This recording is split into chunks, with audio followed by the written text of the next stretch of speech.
Yo, today we are dealing with something that truly scares me to the core. A few weeks ago, I tried to order a standard, cute little blue baby Bloop to raise and show you guys. I spent about $2,000 on a shady forum, but yesterday the dark web seller sent me a strange message. You have been selected for prototype testing. I had no idea what that meant until this morning when a heavily armored transport truck with no license plates pulled up to our warehouse. The drivers did not even speak to me. They were literally wearing rubber hazmat suits, unloaded this massive military containment crate, and immediately drove away. Look at this thing. It is completely covered in hazard warnings and yellow tape. There is a sticker here that literally says, "Warning, extreme electricity." Listen closely. From inside through the metal comes an intense, aggressive humming sound, similar to the sound of a high-voltage transformer. The air around the crate smells like ozone. Today, I am wearing thick gloves because the electricity in the room is making the hair on my arms stand up. Chat, I am just dripping with sweat right now. Let us break the seals. I am using a crowbar for this. 3, 2, 1. Oh my God, the lid just sparked and a wave of heat hit my face. Look at this. This is definitely not a normal bloop.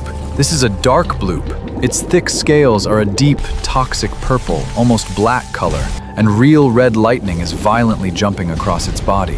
Whoa! It just lunged at my finger. It forcefully slammed its head against the inner glass container, trying to bite me right out of the box. And look at the laboratory cameras. Every time it snaps its jaws, the footage starts glitching and tearing. This little monster generates its own electromagnetic pulse. Its eyes glow a pure, sinister red color. They do not reflect light, they emit it. And it looks at me not as an owner, but as its next victim. It seems I made a colossal, life-threatening mistake bringing this anomaly into my lab. So, it is feeding time, but we have a huge problem. What do you even feed a mutated electrical anomaly? I tried the usual sea monster diet. I threw in raw salmon, frozen shrimp, and even a piece of expensive steak. It did not even touch it. It did not just ignore the food, it violently swatted the meat with its tail, causing the water to turn black. The water in its temporary reinforced tank is constantly sparking, bubbling, and the whole room smells like a serious short circuit happened here. We could not understand what was wrong until my cameraman accidentally dropped a flashlight near the tank. The dark bloop just went crazy, rushing towards it. And then, as an extremely dangerous experiment, I threw an old, dead AA battery into the tank. Bro, you will not believe it. It did not even chew it. The dark bloop opened its mouth, and the battery was just magnetically sucked inside. It inhaled it without even touching it. And exactly at the moment when it swallowed the battery, its red eyes flashed, and the red lightning on its scales became brighter. It feeds on pure synthetic energy. We immediately began testing its limits. We threw in old phones, broken power banks, a dead laptop battery, and even a broken drone remote. It instantly absorbed them all, becoming physically larger and stronger with every second. To test its intelligence and aggression, I built a high-tech underwater playground for $5,000 with moving obstacles and a robotic fish. I thought maybe it would chase it. I was wrong. The dark bloop did not even try to bite the robot. It just hovered right in the center of the tank, closed its eyes, charged its body to the point that its purple scales became almost white, and released a shockwave of red lightning. Boom! The robotic fish was instantly fried, its microchips burned out, and the entire playground melted into plastic sludge. This is not a pet, guys. I literally bought a living weapon. Exactly 3 weeks have passed, and the situation has officially gotten completely out of control. The dark bloop mutated at an impossible, terrifying speed. In less than a month, it grew from the size of my palm to the size of a large wolf. I had to spend $50,000 to create a special containment unit with glass 5 inches thick just to hold it, because the water in its tank is now fully charged with lethal voltage. The power grid in my entire neighborhood spikes every time this thing gets hungry. I have to wear full rubber gear with grounding just to get closer to the glass than 3 meters. But here is the scariest part, and the reason my hands are shaking while I am filming this video.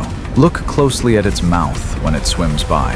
When it opens its jaws, there is no normal throat, tongue, or stomach there. It is a spinning, red, glowing vortex. It looks like a spiral galaxy made of red plasma. This is literally a spatial anomaly. Watch the next experiment. I am going to launch my new cinematic drone for $3,000 over the open tank to film the vortex from above.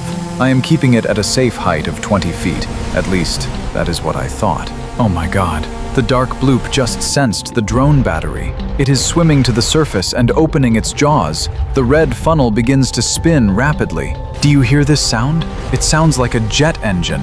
Bro, the drone is fighting the air. The monster does not jump out of the water. It creates gravitational pull. This is a real black hole. The drone motors are roaring, but it is being pulled down.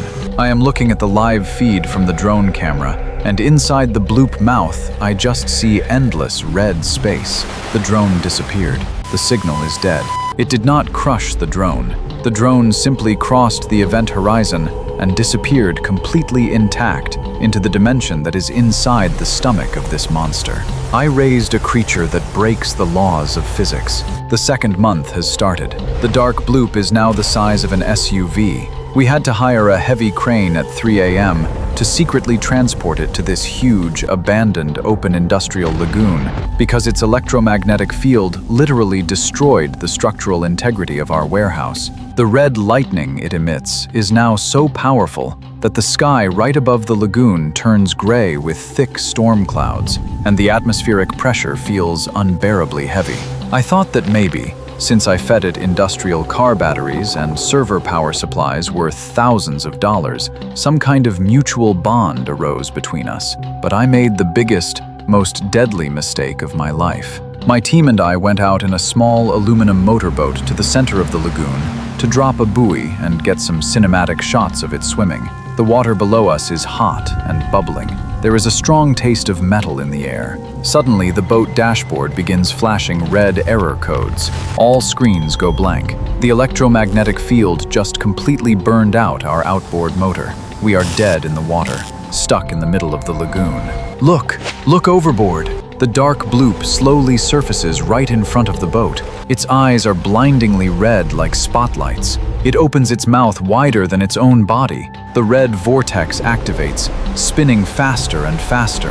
Holy crap! The water defies gravity. It sucks the entire lagoon, thousands of gallons of water, right into its throat. A massive, furious whirlpool forms right under our boat. We are being pulled into the very center. The boat is tipping over. Bro, the current is too strong. Hold on to the edges of the seats. Hold on! We are sliding down the spinning wall of water into the glowing red abyss. The noise is simply deafening. If anyone finds this uploaded footage, call the military.